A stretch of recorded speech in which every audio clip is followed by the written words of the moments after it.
Oh, welcome back to the Untitled SEO podcast. We do have a guest today. I pressed record and he's gone to chuck something out the window. Sorry. What was it? Was it a wee beastie or something? No, I just need to refill my vape. Oh, right, okay. So this is James Kindred. Hello, James. How you doing? Hello, how are you? I'm all right. Now, the whole purpose of Series 2 of the Untitled SEO podcast is that it's meant to be LAN, live action networking. Now, I know the acronym LAN has already been taken, 25 years ago to 30 years ago, but And the whole point of this is that people in tech, we form these little bubbles where we all get to know each other. And I think there's something really positive can happen when people in tech, especially SEO and the surrounding technologies, make an effort to speak to new people. Now, in this episode, I'm entirely failing to do that because I've known and worked with James for years and years and years and years.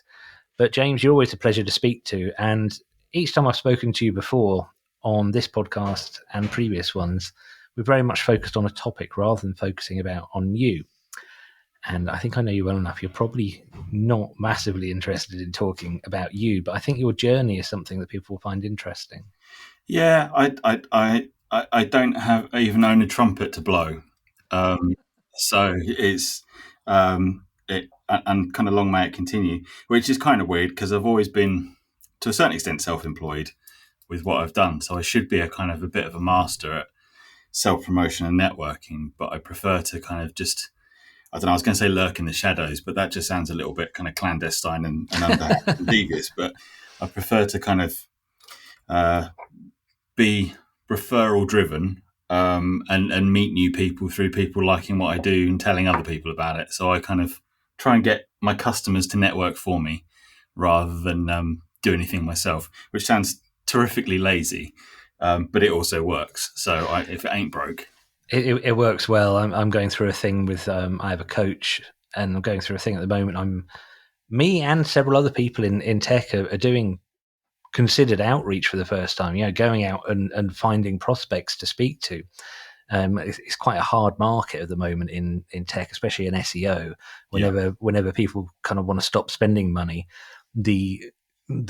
for some reason marketing is often the first to go, although anyone in marketing would say that's the worst possible time to quit your marketing. Absolutely. It's kind of it's to anyone in marketing or arguably anyone with common sense, you want to kind of put your foot down a little bit when things are quiet and actually start proactively, either through outreach or just visibility or whatever you're doing, is just kind of, make a noise, do something, get out there. Don't kibosh your marketing strategy because you're just accelerating your demise into silence. Well, also, if your competitors are saying less, they're leaving a void, they're leaving a vacuum to which you can step into it. You can rush into. But the interesting thing about having to do this, and I was speaking to somebody else who I won't mention, who's a mutual friend. Oh, she wouldn't mind. Speaking to Sophie. Well, she's not Sophie Soro anymore. She's got what's her name? Was it company names? We Are Grumpy. It's not Grumpy. Yeah. I shouldn't have mentioned it, should I? Left my mind. I shouldn't have mentioned it, then I wouldn't have had to stumble across that.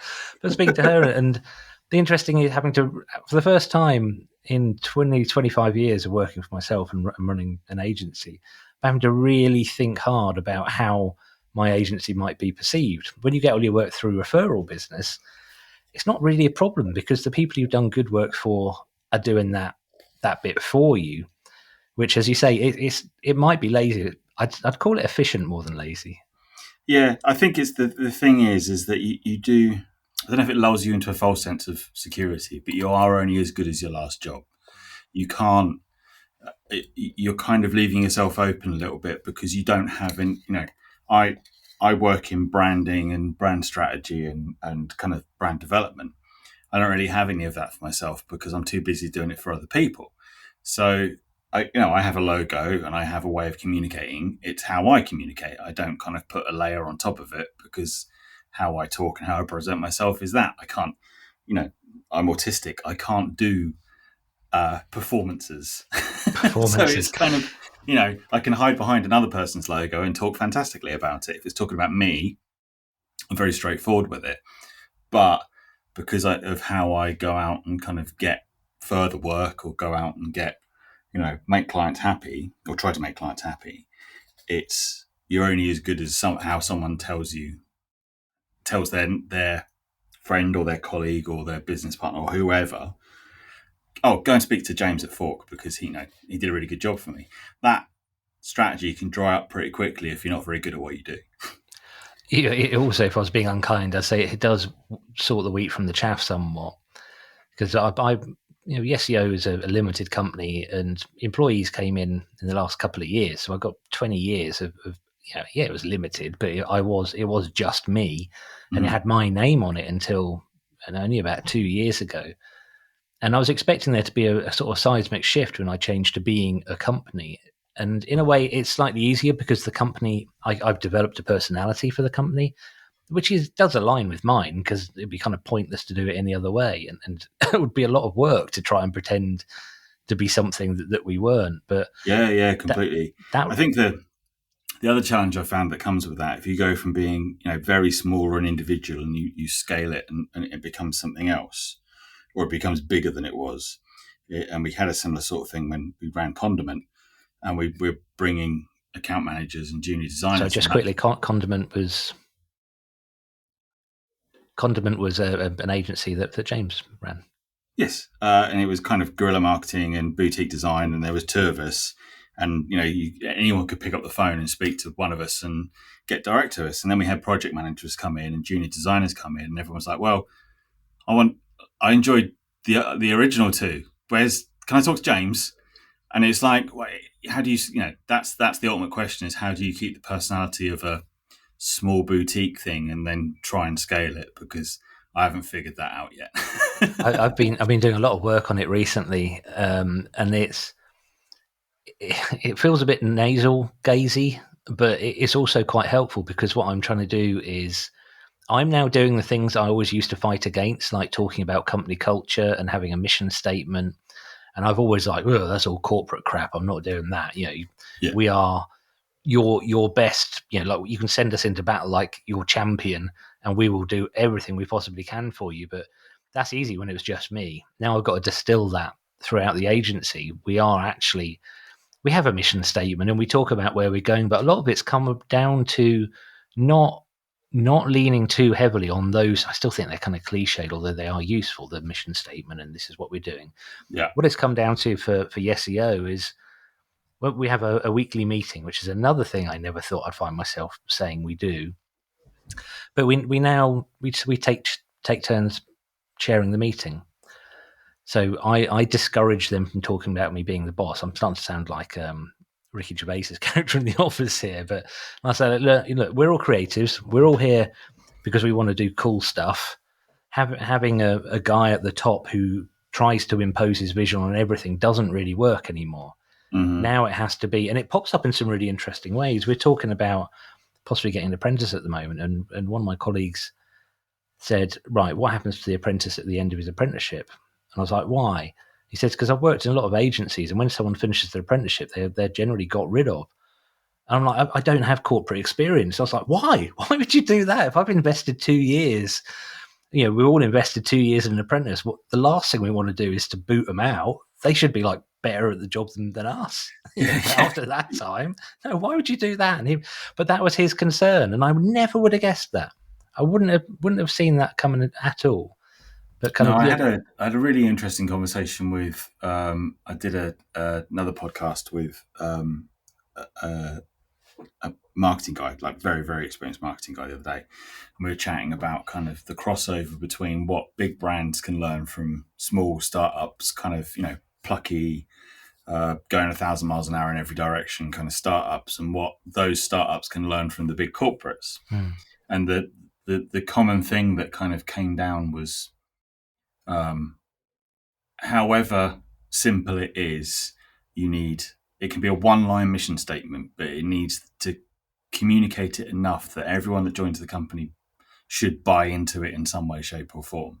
And they don't have to be as massively enthusiastic as the founder, because they can't be. They weren't there for the inception of the idea. But if there's something they feel they can buy into, then it's easier for them to come along on it. And some people, that's impossible to do with. If some people are just there for the paycheck, but they have their own absolute perfect purpose. They don't need to be the brand champions. They don't need to be the people that are kind of waving the torch around. But those people still have absolute purpose as well. But don't try and kind of evangelize to them, because it will just piss them off. It's not what that's not what they're there for. It's partly one of the reasons I resisted the focus on culture so much, because I read too many business books, and I've sort of been trying to give them up.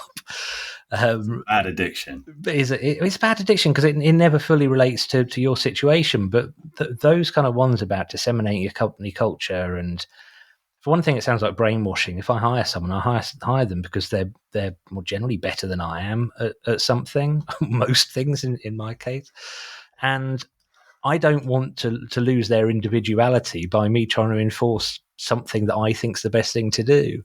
Yeah, but, and you can't the worst thing you can do with someone who's coming in, who's, especially if they've got a creative talent or they have their own flair, is to try and micromanage them into something that they're not, because then they're just going to sit there and be bored or disenfranchised or completely kind of, well, I thought I was coming into this to offer something, but you're trying to change me into something I'm not. It's like, why hire people based on how they're coming into the business, not how you think you'll mold them when they're here. That's kind of part of the joy for me is when people join the team. I mean, this goes for freelancers as well, because there's, up until having actual employees, which wasn't really planned. It just sort of happened as an opportunity. Before that point, even working with freelancers, the more I work with them, the more I kind of go, actually, now you're really good at these bits, and they're the bits you really enjoy. Yeah. And I love that process. When the person who joined me most recently, Bex, I said to her, how do you feel about making some phone calls to companies? And she's like, that's about the last thing I'd ever want to do. Okay, well, fair enough. That's all right. But at the same time, she's developing all these other skills and doing all these things I had no idea existed before she came to work for me. And she'd freelanced for me for a couple of years before, becoming an employee. And I think that's, I'm at a luxurious point at the size of my company that I can just kind of go, right, off you go. I think that is an interesting see what happens. Thing, kind of segueing, not subtly at all, but segueing slightly into the kind of small agency freelancer thing, is that it can be very hard to remember to tell everyone what you do. So I think, we have, there's a few mutual clients that we work with, and I think there's probably been occasions in the past where it's like, oh, do you guys do that? Is that a thing you do? It's like, oh, I've never told you that that's a thing. Because that's kind of most of what I do in my business. I'm specializing over here with you guys, but this is what I tend to do, kind of, the day-to-day stuff. And that gets quite interesting, because it's, going back to the blowing your own trumpet thing, or I don't have a trumpet to blow, but it's going out and telling people exactly what you do. And that can be a really hard thing to try and grasp for a small agency or freelancer, to kind of go, I do all these things. You're just kind of using quite a small resource of what I do. How about all this stuff over here? But it's also trying to kind of, you don't want to offer everyone everything, because they might not be necessarily interested in everything that you do, or they might take you on to do absolutely everything, in which case then how are you specializing for them? I got a little shiver of fear down my spine when you said that, because I used to operate that way many years ago. And I was like, what can you do? You can do everything. And you get clients who go, smart, we need someone who can do everything. Then you find yourself on the phone to the MD at 11:30 at night because he can't connect his telephone to his computer or something like that. So I've done that. I don't like that. But the sort of the perceived, the thing that's always people go in business books go on about is, don't let yourself appear to be a master of everything, jack of all trades, master of none. So we are an SEO agency. That's it. We do SEO. Sure, I understand things like Google Ads. I've passed the exams, which any of our mutual friends who do Google Ads would probably be terrified to learn. But I don't want to do that. But at the other side, we do some audio-visual stuff that is not mentioned anywhere on our website, but we do it because we enjoy it and it's cool. And if people want to get us involved on a creative level, yeah, I'd love to do that. We're looking at buying some new equipment, some new camera equipment soon. But outwardly, we don't tell anyone about that. It's just we are a creative. We're a set of creatives. I'm trying to think of something that, if there's anything you don't start listing everything you do, but there must be things that you do that I don't know you do, even though we've worked together for years. Well, music today. You sent me a track you'd made. Yeah, and I was like, what? Where did that come from? First time in ages I've actually, I've never sat down and recorded and released something of my own. I've always done it in a band or as a group of people, and usually live rather than recorded. There's a few recordings here and there, but nothing too much. And then I got Logic Pro a couple of years ago. No, during lockdown, I was fiddling around with that and did a few kind of live recordings through that of people coming over and us just noodling around. That was fine. And then I think I got a Focusrite 2-channel thing from you. So then, it was from me, wasn't it? Yeah. So that's still awesome.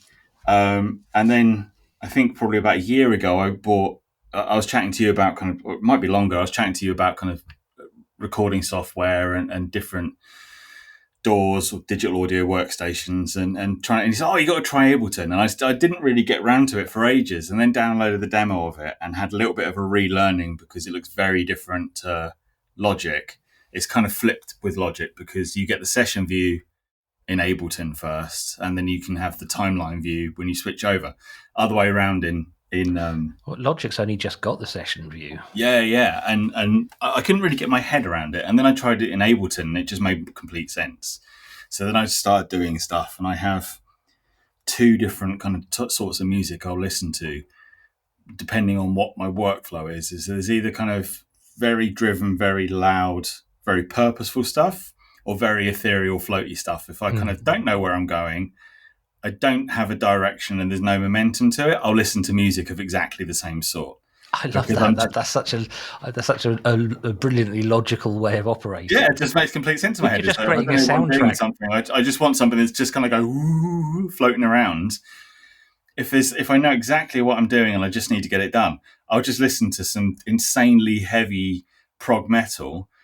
And like 20 minutes later, my piece of work is done, and I've listened to some amazing songs, and it's kind of that just makes complete sense in my head. Is like, and that it can range in styles. It will sometimes be kind of jazz that's kind of driving me along, or blues that's kind of fairly ethereal and floaty. But I have a kind of distinct separation in my musical tastes between box A and box B. Never thought of it, but yeah, once I know what I'm doing, metal is always what I listen to. Just like as soon as it's there, then that's just like putting your foot down, kind of listening to good metal. Anyway, my point was to try and remember that I'm trying to be a podcast host here, which is also something we offer for clients, but don't have anywhere on our website. To my point, so with music, so you're a musician. I mean, we're probably not doing this on YouTube. I probably should have talked to you about that first. But there's guitars hanging up behind you. There's guitars behind me. Yeah. And if a client came to you and said, "Look, we're struggling to get the sound design together for this part of the project," and you suddenly went, "I know exactly what that needs," would you pipe up, or would you just go, "No, that's not what I do"? It depends on the day and the mood and who the client is, I suppose, is kind of... You just gave an SEO professional type answer. Which is that depends. It's the lawyer's greatest way of answering a question is it depends. You protect yourself comprehensively if you just say it depends. But I think, it would more depend on the client. And I think if they were a more risk averse client, I wouldn't kind of just throw it out there, because it might make them kind of go, what? Oh God, that's a strange offer. I thought you were a graphic designer. Thanks anyway. Yeah, but black metal for a face care cream, why wouldn't you want it? There you go. But I think if there was, other clients I've worked with who enjoy the kind of momentum and the kind of a little bit of a kind of more, not a throw around attitude. So it's the journey clients. Yeah, they're just enjoying the process and that sort of thing. Then I'd probably put my hand up and say, I can have a try at throwing something together for you. I've got, I vaguely know what I'm doing with musical instruments, and the rest of the time I'll just hit a load of buttons in Ableton and like the sound that comes out of it. So That's why Ableton's so good. yeah, Just it's put like, more what's effects this racks thing? in. Yeah. What happens if I throw this in here for no apparent reason? So yeah, I think I'd pop my hand up. I've done stuff in the past. I'd never done any video editing. How many years ago this was, I can't remember. Probably about 5 or 10 years ago. Never really done any video editing before. Prior to that, even more, we had an opportunity to do some work for the Royal Bank of Scotland like 20 years ago or something. Wow, how did that come about? I can't remember, but it was a friend of a friend, and they were looking for a company who did video editing to take a load of video stuff and put it on a big wall at their new Bishopsgate office. And somehow we got the work. And it was a huge project. We'd never done video editing before. And we bought all of their video content was on Betamax. Showing its age, definitely. Yeah. So professional Betamax recordings all on there. And this lorry turned up outside and with 300, 400 Betamax tapes. And that was all of their footage. Oh, God. And we just had kind of reference numbers and time codes of what stuff to pull off it. So this is kind of like prior the cloud and having to kind of pull all that down. And we put it together and we did it. I spent 2 weeks in France learning how these video walls worked and learning kind of video engineering 101 of how to these kind of different things work together and rear projection and that sort of thing. But we did it. And then a few years later, someone said, can you actually edit a video together for me?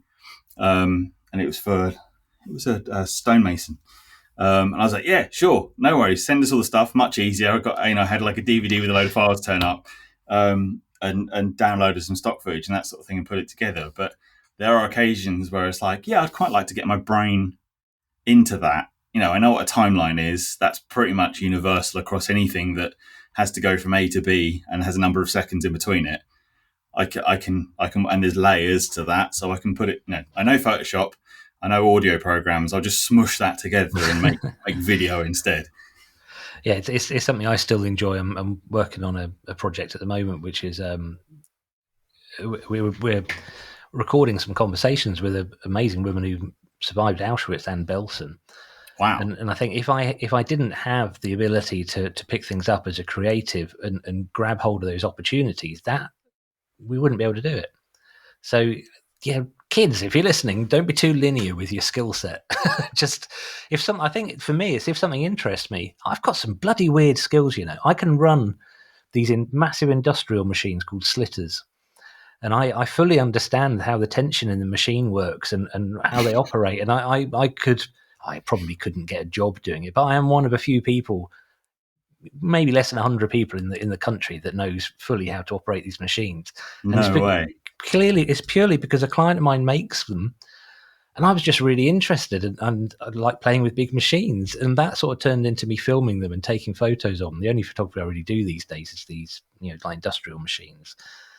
But again, that's not on the website, because if somebody else said, "Can you come and run our machine?" I'd be like, right, give me 2 or 3 years of being really interested when I'm in your factory and I'm supposed to be doing something else. Yeah. Catch me at the right time. Yeah. Catch me when you think I'm thinking about something else, but I'm actually thinking about how your machine works. And then we can talk. But it's a good thing to do as a creative anyway, because the deeper the understanding you get of some things, the more things it inspires in your own mind, and the more opportunity it gets. So yeah, I think it's the opportunity to play. Yeah, there's a really good quote by, unfortunately, it's by John Cleese, and I can't remember. I'm not even going to paraphrase it, but it's very good. It's about people who aren't creative don't have a connection with their child self, and you lose creativity as you grow up, and you want to try and keep hold of the creativity because it's going back to the basics of play. And I think to your point is that when I work with like food and drink clients and that sort of thing, I'll just go, can I come and see how it's made? Yeah. Can I come to the factory and see the process?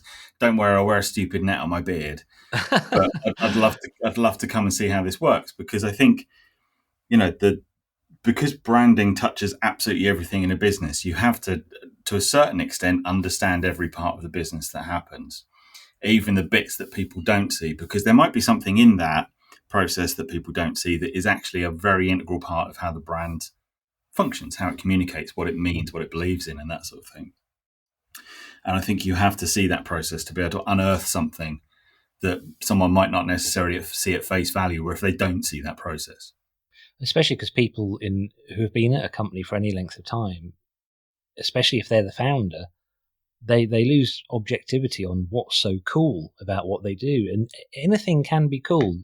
I've got a client I've worked with for, I don't know, 15 years, and they sell these little nozzles and this equipment that is for applying hot melt adhesives, like a very specific temperature range.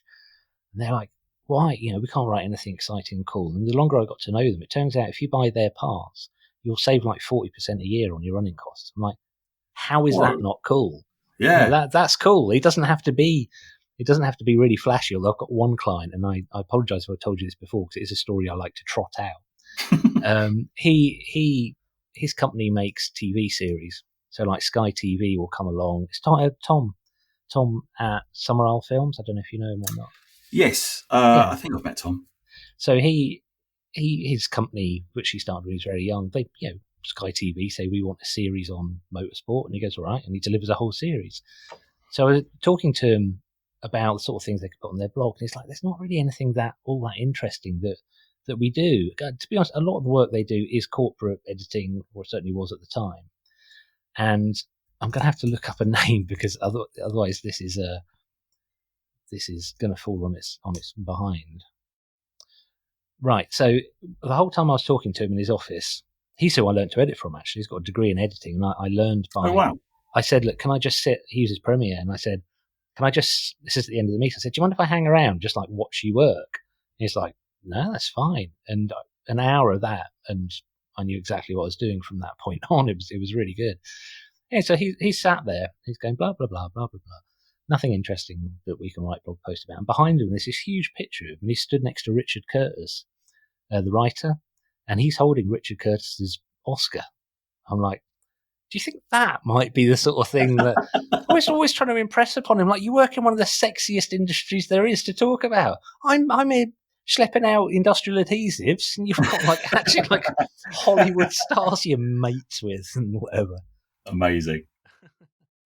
Yeah, I think it's just being curious, I think, as well. It's not just being creative, but I think people can be creative without actually being curious, and to a certain extent vice versa, I suppose. But you have to kind of constantly say, why? Why does it do that? Why aren't you talking about that? The word why can unearth a lot of different things. Yeah, just keep poking and asking why, like a really annoying sugar-hyped 6-year-old. I was at a coaching day last week, and they were running through an exercise. Stephen Covey, have you heard of him? He's like a famous business writer. I quite like Stephen Covey's stuff because it's got more humanity in it than a lot. But we went through a process where you're supposed to get down to this, talk about your business, think about your business. You're supposed to get down to the point of what it is that you actually enjoy and what's the best thing about your business. And I had it from several different angles, and the word I came up with each time was play, which does neatly fit in with everything we're talking about. It's almost like I could have planned this conversation, but I was thinking in SEO, because the next thing is right now put that in your literature and tell the world that this is your greatest power, play. And I'm sort of still mulling it over because the world of SEO is either people going, whoa, isn't it mystical and magical? Whoa, or it's people saying, look, this is just black and white stuff, and that's more the side I lean on. But the reality is it's the play of it that's fun. It's the taking a website and getting it to rank and doing amazing things. That's fun. It's play. It's enjoyable. I think the really interesting thing for me is to take the playfulness of something and the complexity of something and all of the different things that go into it and distill it down into one, or the simplest way of communicating something possible, which is kind of, where design and branding comes in and where there's a crossover between content and layout and format and image and all of that sort of thing. But I think the ultimate challenge with anything and the real enjoyment for me is to kind of really get involved in something, try and understand it, boil it down to its constituent parts, and then work out how to communicate the character and the energy of that thing in a really simple way. And that's the kind of the real enjoying bit for me because I get to play and I get to pull things apart, and I enjoy breaking things to understand how they work. Probably clients wouldn't enjoy if I walked into their factory and smashed up their food machines. I bought a Teasmade from a jumble sale when I was about 10 years old. And I brought this Teasmade home, which I think I probably paid about 10 pence for because it was the early 80s. And I remember my mum being thrilled that I bought a Teasmade until she came back into my bedroom about an hour later and I'd taken it to pieces, like just bits all over the floor. But that's the fine line between a serial killer and someone with genuine curiosity, is that it'll either be a Teasmade or a badger. Right, I'm going to end it on that note. God, what a conclusion. James, thank you. We haven't even said how people can find you. I'll put the link in the show note, but it's brilliant. Yeah, we'll do that. Thank you. Nice one.